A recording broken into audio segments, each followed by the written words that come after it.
Hello, my name is Eddie Tofpik. I'm Head of Technical Analysis and Senior Markets Analyst at ADM Investor Services International Limited. And here is your weekly technical analysis of New York and London coffee markets.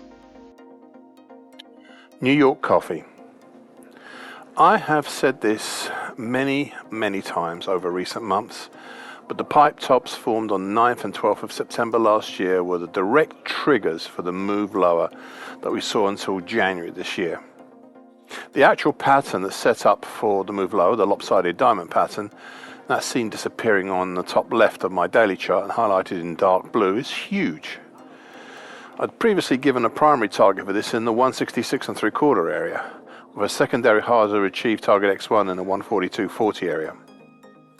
The primary target was achieved in early November, and the harder reached secondary target X1, well, we came awfully close to it in early January, but the congestion around the 2019 high at 142.45 and the September 2017 high at 143.35 proved to be too much for this attempt lower, and we dodged it, but only just.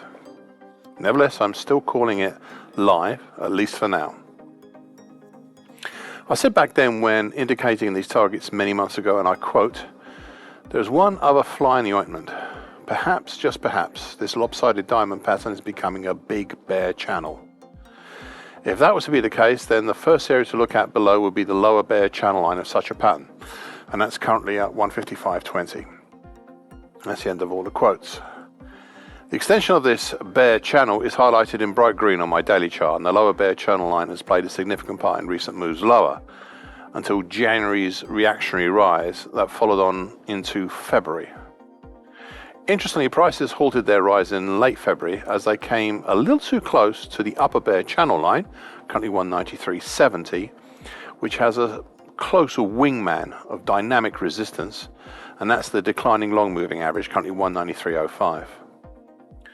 The pullback since then has halted, more or less, at the nearby 50% Fibonacci line of the May 2019 to February 2020 move at 174 even, which I've highlighted in purple on my daily chart.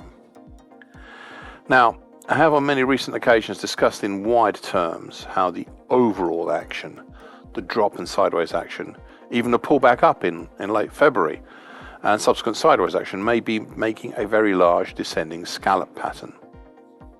I reinforced this view after looking at London coffee, where this seemed and still seems to be a more reasonable idea. Well, I still hold to this idea, which may surprise you, but I'll explain why shortly. Though the fall since the start of this year was in line with the bearish move to the descending scallop, including my layout of a primary target X in the 128.5 zone and a secondary hard to reach target, a much harder to reach secondary target X2 way down in the 78.5 zone and off the bottom of my daily chart. Despite laying these targets out, I still hold to the idea of a possible descending scallop pattern, as this pattern, as I said a few weeks ago, and I quote, can also have an upward breakout.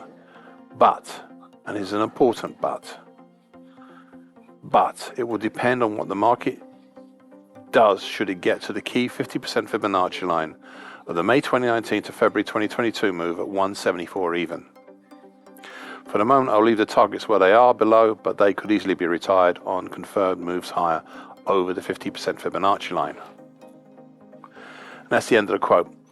I'm ready to retire the downside targets here and even lay out some topside targets for a possible descending scallop pattern pointing upwards. But, and it's an important but I still wish to see just what the market wishes to do in the 174 even area. London coffee. I've said here now many times that the lower time, currently 1645 of the late December 2021 to mid-July 2022 bearish Andrews picture, which I have conveniently highlighted in dark blue on my daily chart, was where the rally started back in mid-November last year. That peaked just over the upper time, currently 2116, of the end of February and into the start of March. Thus we come to my commentary from 13 weeks ago when I put forward a new suggestion, an idea of what may be happening. You see, looking here at the London contract and a little also at the New York contract, I suspect at the time that the action since mid-October may be a descending scallop pattern, sometimes called a backwards letter J pattern. Here on the London contract, and especially on the London contract, this pattern had merit. A few weeks ago I laid out here potential topside targets. They were then both above, as prices then seemed to be willing to go that way. So a primary target X was in the 2095 area, with much harder to reach potential topside target X1 in the 2280 area, where the 2017 high is. Target X was reached 5 Fridays ago and even exceeded somewhat. Prices peaked over the upper time, as well as the August and June 2017 highs at 2173 and 2175 respectively. Yet they did not manage to hold up there. The question I laid out 2 weeks ago is whether the move above the upper time, whether this was a break higher or still only just an extended breach.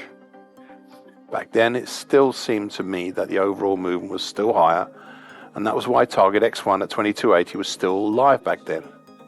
However, since then prices have dropped back, and though there is some significant supports from 2034 down to 1949, there is a sufficient argument in my eyes to start looking at potential targets on the downside for this very large descending scallop pattern, just in case.